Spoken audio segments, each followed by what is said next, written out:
ಎಲ್ಲರಿಗೂ ನಮಸ್ಕಾರ, welcome back to Sagar stories. ಅಂತೂ ಕ್ವಾಲಿಫೈ ಆಗಿದ್ದಾಯ್ತು ನಮ್ಮ RCB ಪ್ಲೇ ಆಫ್ಸ್ಗೆ. ಫಸ್ಟ್ ಸೀಸನ್ ಆಗಕ್ಕಾಗಿರಲಿಲ್ಲ, ಈ ಸೀಸನ್ ಪ್ಲೇ ಆಫ್ಸ್ಗೆ ಎಂಟ್ರಿ ಕೊಟ್ಟಿದೆ. ಎಲಿಮಿನೇಟರ್ ಪಂದ್ಯನ ಆಡ್ತಿದ್ರು ನಮ್ಮ RCB.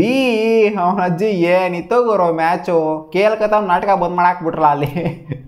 ಫಸ್ಟ್ ಹಾಫಲ್ಲೇ ಗೊತ್ತಾಗೋಗ್ಬಿಟ್ಟಿದ್ದು ಮ್ಯಾಚು ಒನ್ ಸೈಡ್ ಮ್ಯಾಚು ಗುರು, ತೀರಾ one side match. Mumbai Indians ಅಂದರೆ ಎಕ್ಸ್ಪೆಕ್ಟೇಷನ್ ಯಾವ ಥರ ಇತ್ತು ಅವನ ಅಜ್ಜಿ.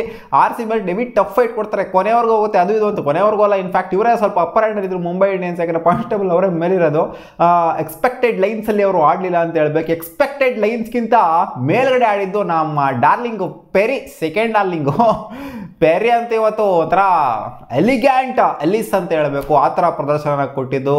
6 ವಿಕೆಟು, ಇಡೀ WPL highest number of wickets ಒಂದು ಸಿಂಗಲ್ ಇನ್ನಿಂಗ್ಸ್ ಅಲ್ಲಿ ಎತ್ತಿರೋದು ಯಾರು ಅಂದರೆ ಅದು ನಮ್ಮ RCB. ಒಂಥರ ಹೊಸ ರೆಕಾರ್ಡ್ ನ ಮಾಡಿದೆ ಎಲಿಸ್ ಪೆರಿ ಅವರ ಹೆಸರಲ್ಲಿ. ಅದು 6 ವಿಕೆಟ್ ಮಗ, 18 ಡಾಟ್ ಬಾಲ್ ಬೇರೆ ಹಾಕಿದ್ದಾರೆ ಗುರು. ಅವನ ಅಜ್ಜಿ ಕ್ರೇಜಿ ಪರ್ಫಾರ್ಮೆನ್ಸ್ ಅಂತ ಹೇಳ್ಬೇಕು. ಪೆರಿ 6 ವಿಕೆಟ್ನ ಎತ್ತುತ್ತಾ ಇದ್ದಂಗೆ ಲೈನಕ್ಕೆ ಪೆರಿ ಪೆರಿ ಪೆರಿ ಪೆರಿ ಅಂತ ಬರುತ್ತೆ ಎಲ್ಲಾರು ಹೆಸರು. ಇನ್ಫ್ಯಾಕ್ಟ್ ಅವನೇ ಹ್ಯಾಟ್ರಿಕ್ಕಿಗೆಲ್ಲ ಹೋಗ್ಬಿಟ್ಟಿದ್ದು. ಸಖತ್ ಪರ್ಫಾರ್ಮೆನ್ಸು. 4 ಬೋಲ್ಡ್ ಸ್ಟಂಪ್ಸ್ನ ಅಟ್ಯಾಕ್ ಮಾಡಿದ್ರು. ಸ್ಟಂಪ್ಸ್ ಮೇಲೆನೆ ಬಾಲ್ನ ಇಟ್ಟಿದ್ರು. ಮಾಡಿದಂಥ ಎಲ್ಲ ಬಾಲು ಕೂಡ ಸ್ಟಂಪ್ಸ್ ಮೇಲೆನೆ ಇತ್ತು. ಅದಕ್ಕೋಸ್ಕರನೇ 6 ವಿಕೆಟ್ ಬಿದ್ದಿರೋದು. 4 ಬೋಲ್ಡು, 2 LBW, ಎಲ್ಲಾನು ಸ್ಟಂಪಲ್ಲೇ ಆಗಿರೋದೆಲ್ಲ ಲೈನಲ್ಲಿ, ವಿಕೆಟ್ ಲೈನಲ್ಲೇ ಆಗಿರೋದು. ಸೊ ಓಕೆ, ನಮ್ಮ ಎಲಿಸ್ ಪೆರಿ ಅವರಿಂದ ಇವತ್ತು ನಮಗೆ ಗೆಲುವು ಸಿಕ್ಕಿದ. ಜೊತೆಗೆ 40 ರನ್ ಅಲಾಗೂ ನೋಡಿ, ಇದು ಆಲ್ರೌಂಡಿಂಗ್ ಪರ್ಫಾರ್ಮೆನ್ಸ್ ಅಂದರೆ 6 ವಿಕೆಟ್ ಪ್ಲಸ್ 40 ರನ್. ಅದು ಹೊಡೆದಿರೋದು ಬರೀ 114 ರನ್ ಟಾರ್ಗೆಟ್. ಅದು 40 ರನ್ ಇವರೇ ಹೊಡೆದಿದ್ದಾರಲ್ಲಿ, ಜೊತೆಗೆ 6 ವಿಕೆಟ್ನ ಬೇರೆ ಎತ್ತಿದ್ದಾರೆ. ಸಾಕಾದ ಬೊಂಬಾಟ್ ಪ್ರದರ್ಶನ. ಬರೀ ಇದೊಂಥರ ಎಲಿಸ್ ಅಂತ ಹೇಳಬೇಕು. ಪೆರಿ ಹಾಕೊಂಡು ಪರ್ಚಾಕ್ಬಿಟ್ರು ಅಂತ ಹೇಳಬೇಕು ಮುಂಬೈ ಇಂಡಿಯನ್ಸ್ಗೆ. ಇನ್ನೇನಿಲ್ಲ, ಬರೀ ಪೆರಿ ಹಾವಳಿ ಇತ್ತಷ್ಟೇ, ಬೇರೆ ಏನೂ ಇರಲಿಲ್ಲ ಈ ಮ್ಯಾಚಲ್ಲಿ. ಆ ಕಡೆ ಏನೋ ಅಲ್ಲಿ ಮ್ಯಾಥ್ಯೂಸ್ ಜೊತೆಗೆ ಸಜನ ಅವರು ಏನೋ ಒಂದು ಸ್ವಲ್ಪ ಪರ್ಫಾರ್ಮೆನ್ಸ್ನ ಕೊಟ್ಟರು. ಸ್ಟಾರ್ಟಿಂಗಲ್ಲಿ ಓಪನಿಂಗಲ್ಲಿ ಸ್ವಲ್ಪ ಕಾಂಟ್ರಿಬ್ಯೂಷನ್ ಬಂತು. ಅದನ್ನು ಬಿಡ್ತು ಅಂದರೆ ಏನೋ ಬರಲ್ಲ, ಏನೂ ಕಿತ್ತಾಕಕ್ಕಾಗಲಿಲ್ಲ ಅವರು. ಎಲ್ಲ ಟಕ ಅಂತ ಒಬ್ಬೊಬ್ರು ಮಕಾಸ ಹೊರ್ಕೊಂಡು ಹೋದ್ರು ಅಷ್ಟೇ. ನಮ್ಮ ಕಡೆನೂ 3 ವಿಕೆಟ್ ಬೇಗನೆ ಬಿತ್ತು. ಬಟ್ ಅಲಿಸ್ ಜೊತೆಗೆ ರಿಚಾ ಘೋಷ್ ಅವ್ರು ನಿಂತ್ಕೊಂಡು ಆರಾಮಾಗಿ ಶಿಸ್ತಾಗಿ, ನೀವು ಯಾಕೆ ಟೆನ್ಷನ್ ತಗೊಂತೀರ, ಆರಾಮಾಗಿ ಮ್ಯಾಚ್ನ ಮುಗಿಸ್ಕೊಂಡು ಕೊಡ್ತೀವಿ. ಇಲ್ಲಿ 60 ರನ್ನಿಂದ ಸೋಲೋದಲ್ಲ, 60ಕ್ಕಿಂತ ಕಡಿಮೆ ರನ್ನಿಂದ ಸೋಲೋದಲ್ಲ. ನಾವು UP ವಾರಿಯರ್ಸ್ ನೋಡ್ತಿರೋ ಅಂತ ಕಾಣ್ತೀವಿ ಮ್ಯಾಚ್ನ. 60 ರನ್ನಿಂದ ಸೋತ್ಬಿಡ್ತಾರೆ ಮ್ಯಾಚಿನ. ನಾವು ಟಿಕಾಯಿಸ್ಕೊಂಡು ಹೋಗ್ಬಿಡೋಣ ಅಲ್ಲಿ ಪ್ಲೇ ಆಫ್ಸ್ಗೆ ಅಂತ. ಬಟ್ 60 ರನ್ ಮಾರ್ಜಿನಲ್ಲೆಲ್ಲ ಸೋಲಲ್ಲಮ್ಮ, ನಾವು ಹೆವಿ ಮಾರ್ಜಿನ್ ಇಟ್ಕೊಂಡೇ ಹೊಡಿತೀವಿ ಅಂತ ಇವತ್ತು ಹೊಡೆದು ತೋರಿಸೋದು ಮುಂಬೈ ಇಂಡಿಯನ್ಸ್ಗೆ. ನಮ್ಮ RCB ಈ ಥರ ಪ್ಲೇ ಆಫ್ಸಿಗೆ ಎಂಟ್ರಿ ಕೊಡಬೇಕು ಗುರು. ಸೋತ್ಬಿಟ್ಟು ಎಂಟ್ರಿ ಕೊಟ್ಟರೆ ನಮಗೂ ಅಷ್ಟು ಮಜಾ ಇರ್ತಾ ಇರಲಿಲ್ಲ.